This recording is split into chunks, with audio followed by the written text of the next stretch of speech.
this is Karthikeyan and welcome back to my channel Karthikeyan Game 3. Guys, അപ്പോൾ നമ്മൾ നോക്കാൻ പോകുന്നത് Snapdragon 8 Elite Gen 5 വേഴ്സസ് ആപ്പിളിന്റെ A19 Pro chipset ആണ്. അപ്പോൾ ഈ രണ്ട് ചിപ്സെറ്റ് ഇറങ്ങിയത് സെപ്റ്റംബറിലാണ്. പക്ഷേ നമ്മൾ വീഡിയോ ഉണ്ടാക്കി കുറച്ച് ലേറ്റ് അതിന്റെ കമ്പാരിസൺ വീഡിയോ. അപ്പോൾ അത് അതിനോട് സോറി. പക്ഷെ നമ്മൾ വീക്കിലി 2 വീഡിയോസ് ഇങ്ങനെ ഇടാൻ ശ്രമിക്കാം. അപ്പം അതിനുള്ള പരിപാടിയിലാണ്. അപ്പോൾ നമുക്ക് നേരെ ഈ വീഡിയോയിലേക്ക് കിടക്കാം. അപ്പോൾ നമ്മളിന്ന് രണ്ട് ചിപ്സെറ്റ് നമ്മൾ കമ്പയർ ചെയ്യണം. അപ്പോൾ ആൻഡ്രോയിഡിന്റെ ബെസ്റ്റ് ചിപ്സെറ്റും ആപ്പിളിന്റെ ബെസ്റ്റ് ചിപ്സെറ്റ് ആണ്. അപ്പം നമ്മൾ ആദ്യം തന്നെ അന്തുത്വ സ്കോർ നോക്കുകയാണെങ്കിൽ സ്നാപ്ഡ്രാഗൺ 8 Elite Gen 5 38,58,864 ആണ്. അപ്പം 10 lakhന്റെ കളിയിലൊക്കെയാണ്, 10 lakh വരുന്ന കളിയിലാണ്. പണ്ടൊക്കെ 10 lakhന്റെ താഴെയാണ്, ഇപ്പൊ 10 lakhന്റെ പോയി. പിന്നെ ആപ്പിൾ A19 Pro ആണ് 25,79,326. അപ്പൊ നമ്മൾ നോക്കുകയാണെങ്കിൽ ഇത് രണ്ടും തമ്മിൽ 50% ഒരു ഇൻക്രീസ് ആണ് വന്നിരിക്കുന്നത്. അപ്പൊ അന്തുത്വ സ്കോറിൽ അഫ്കോഴ്സ് സ്നാപ്ഡ്രാഗൺ 8 Elite Gen 5 തന്നെയാണ് ഇതിൻ്റെ അകത്ത് വിൻ ചെയ്തിരിക്കുന്നത്. പണ്ട് ആപ്പിൾ കുറച്ചുകൂടെ കോമ്പറ്റീറ്റീവ് ആയിരുന്നു. ഇപ്പൊ അന്തുത്വ 50% ഒരു മാർജിനിലാണ് അപ്പൊ സ്നാപ്ഡ്രാഗൺ 8 Elite Gen 5 വിൻ ചെയ്തിരിക്കുന്നത്. അടുത്ത നമ്മൾ ഗീക്ക് ബെഞ്ച് സ്കോർ നോക്കുകയാണെങ്കിൽ സിംഗിൾ കോർ സ്കോർ നോക്കുകയാണെങ്കിൽ സ്നാപ്ഡ്രാഗൺ 8 Elite Gen 5 3834, ആപ്പിളിന്റെ A19 Pro നോക്കുകയാണെങ്കിൽ 3899 ആണ്. ആപ്പിളിന്റെ ചിപ്സെറ്റ് ആണ് സ്ലൈറ്റ്ലി ബെറ്റർ, 2% ഒരു അഡ്വാൻറ്റേജ് ഉള്ളൂ. പിന്നെ മൾട്ടി കോർ സ്കോർ നോക്കുകയാണെങ്കിൽ Snapdragon 8 Elite Gen 5 12,396, apple A19 Pro 10,021 ആണ്. ഇതിൻ്റെ അകത്ത് സ്നാപ്ഡ്രാഗൺ 8 Elite Gen 5 24% അഡ്വാൻറ്റേജ് ഉണ്ട്. അപ്പം സാധാരണ ഈ ഗീക്ക് ബെഞ്ച് സ്കോറിൽ ആപ്പിൾ ആയിരുന്നു ഇത്രയും കാലം വിൻ ചെയ്തുകൊണ്ടിരുന്നത്. ഇപ്പൊ അത് നേരെ തിരിച്ച് സ്നാപ്ഡ്രാഗണ് സിംഗിൾ കോർ സ്കോറിൽ ആകെ 2% വ്യത്യാസം, ജസ്റ്റ് ചെറിയ നമ്പേഴ്സിന് വ്യത്യാസമുള്ളൂ. അപ്പൊ നമ്മളടുത്ത ഇതിന്റെ കമ്പ്യൂട്ട് സ്കോർ സ്നാപ്ഡ്രാഗന്റെ മാത്രമേ പറയുന്നുള്ളൂ, ആപ്പിളിന്റെ പറയുന്നത്. അപ്പൊ നമ്മൾ കമ്പയർ ചെയ്ത് കാര്യമില്ല. അടുത്ത നമ്മൾ CPU ഡിപ്പാർട്ട്മെന്റിലേക്ക് നോക്കാം. അപ്പോൾ 8 Elite Gen 5 നോക്കുകയാണെങ്കിൽ Snapdragon 8 Elite Gen 5 2x4.61 GHz കോറാണ് വന്നത്. പിന്നെ 6x3.63 GHz ഒരു കോറാണ്. ഇത് ഏത് കോറാന്ന് പറയുന്നില്ല, സ്പെസിഫൈ ചെയ്യുന്നില്ല, എന്നെ കൊണ്ടാണ് ഞാൻ പറയാത്തത്. എനിക്കൊന്ന് 2 പ്രൈം കോഴ്സും 6 എഫിഷ്യൻസി കോഴ്സ് ആണെന്ന് തോന്നുന്നു. പിന്നെ A19 Pro ഒക്കെ ആണെങ്കിൽ 2x4.26 GHz ഒരു കോറാണ് വന്നിരിക്കുന്നത്. മറ്റേത് 4x2.6 GHz കോറാണ്. 2 കോഴ്സ് പ്രൈം കോഴ്സും പിന്നെ 4 എഫിഷ്യൻസി കോഴ്സ് ആയിരിക്കും.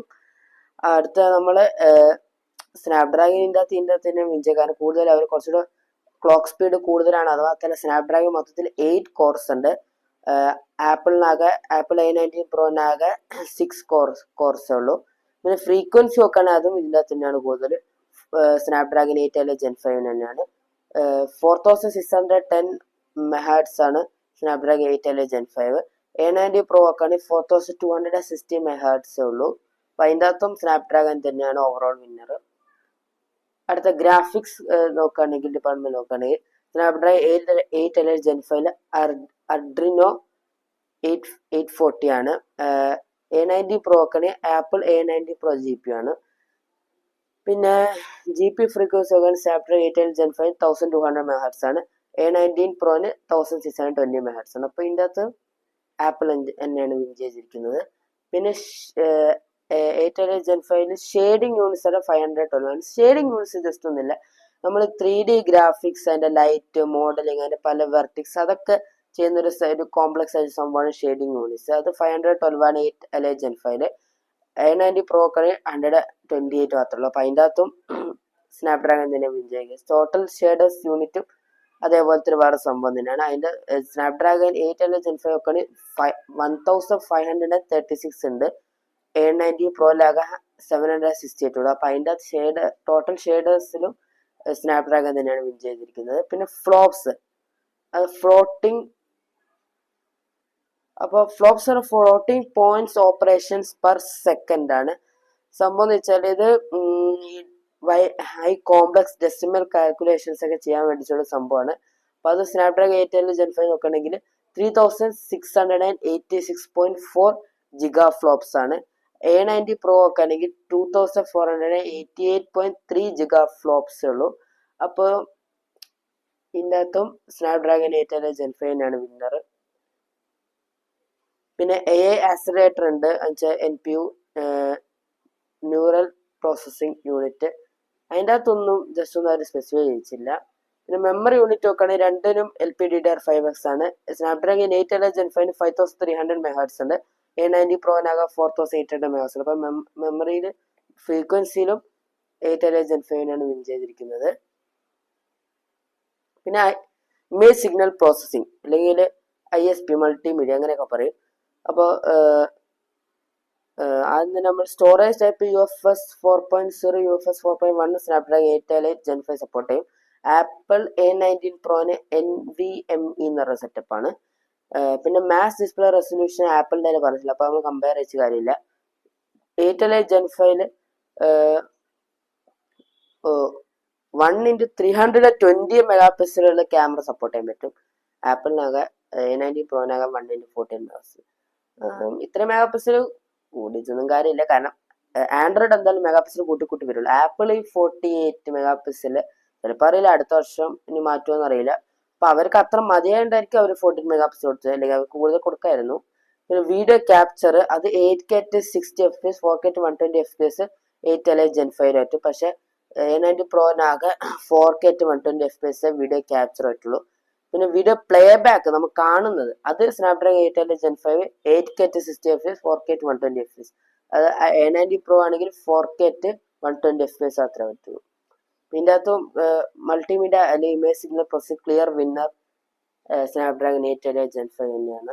പിന്നെ കണക്ടിവിറ്റി നോക്കുകയാണെങ്കിൽ സ്നാപ്ഡ്രാഗൺ 8 Gen 5 മോഡം എന്ന് പറഞ്ഞാൽ സ്നാപ്ഡ്രാഗൺ X85. ഇവിടെ ഒരു കോമഡി ഉണ്ട്. സംഭവം വെച്ചാൽ ആപ്പിളും ഈ കോൽക്കം എന്നുള്ള കമ്പനി സ്നാപ്ഡ്രാഗന്റെ മോഡം തന്നെയാണ് ആപ്പിൾ യൂസ് ചെയ്യുന്നത്. അപ്പൊ ആപ്പിളിന്റെ സ്വന്തം മോഡല്ല. അപ്പം ആപ്പിളിന്റെ മോഡൽ കുറച്ചുകൂടെ ഓൾഡർ വേർഷൻ ആണ്. സ്നാപ്ഡ്രാഗൺ X80 ആണ്.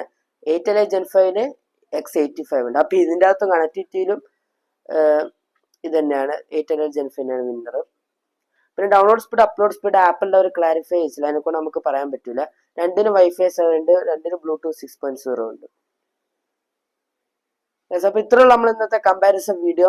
അപ്പോൾ പറയുകയാണെങ്കിൽ ഇത്രയും കാലം നമ്മള് ആപ്പിൾ ചിപ്സെറ്റ് തന്നെയാണ് വിൻ ചെയ്തുകൊണ്ടിരിക്കുന്നത്. അവർ ബയോണിക് എടുത്തു മാറ്റി. ആപ്പിൾ എ ബയോണിക് എന്ന് പറഞ്ഞാൽ എനിക്ക് എ ബയോണിക് തന്നെയാണ് വരുന്നത്.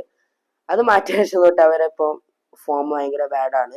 കാരണം വെച്ചാൽ 8 Gen 5 എവരി എന്താ പറയാ CPU GPU multimedia connectivity memory എല്ലാത്തിലും അന്തുത്ത് സ്കോർ ഗീക്ക് ബെഞ്ച് എല്ലാത്തിലും അവർ തന്നെയാണ് ക്ലിയർ ആയ ഒരു ഔട്ട്സ്റ്റാൻഡിങ് വിന്നർ. അപ്പൊ നമുക്ക് അത്ര നമ്മൾ റിയൽ ലൈഫിൽ യൂസ് ചെയ്യുമ്പോൾ എത്ര ഇത് അഫക്റ്റീവ് ആവുന്നില്ല. കാരണം വെച്ചാൽ അത് പിന്നെ ഓരോ സ്മാർട്ട് ഫോൺ കമ്പനി ആപ്പിൾ ആകുമ്പോൾ അവർ കംപ്ലീറ്റ് യൂട്ടിലൈസ് ചെയ്യും. കാരണം എന്ന് വെച്ചാൽ ആപ്പിൾ എന്ത് ചിപ്സെറ്റ് ഉണ്ടാക്കുന്ന അവരെ സ്മാർട്ട് ഫോണിന് വേണ്ടി മാത്രം, അവർ വേറെ ആർക്കും ചിപ്സെറ്റ് കൊടുക്കുന്നില്ല. കോൾകോം ഉണ്ടാക്കിയ ചിപ്സെറ്റ് സ്നാപ്ഡ്രാഗൺ ചിപ്സെറ്റ് എത്രയോ ആൻഡ്രോയിഡ് കമ്പനീസിന് കൊടുക്കുകയാണ്. അപ്പോൾ ഷവോമി, റിയൽമി, പോക്കോ, സാംസങ്, വിവോ അങ്ങനെ ഇഷ്ടം പോലെ കമ്പനിക്ക് അവർ കൊടുക്കും. അപ്പോൾ ഓരോ കമ്പനി അതേ രീതി അവരെ ഒപ്റ്റിമൈസ് ചെയ്യുന്ന രീതിയിലിരിക്കും. അപ്പം ചിലപ്പോൾ അത്ര വലിയൊരു പെർഫോമൻസ് ഡിഫറൻസ് തോന്നിച്ചിരിക്കും. പക്ഷെ എന്നാലും ഒരു വിന്നർ വെച്ച് നോക്കുകയാണെങ്കിൽ സ്നാപ്ഡ്രാഗൺ 8 Gen 5 ആണ് ക്ലിയർ വിന്നർ. അപ്പോൾ ഇത്ര നമ്മളുടെ video. Bye bye, see you next time, peace, by.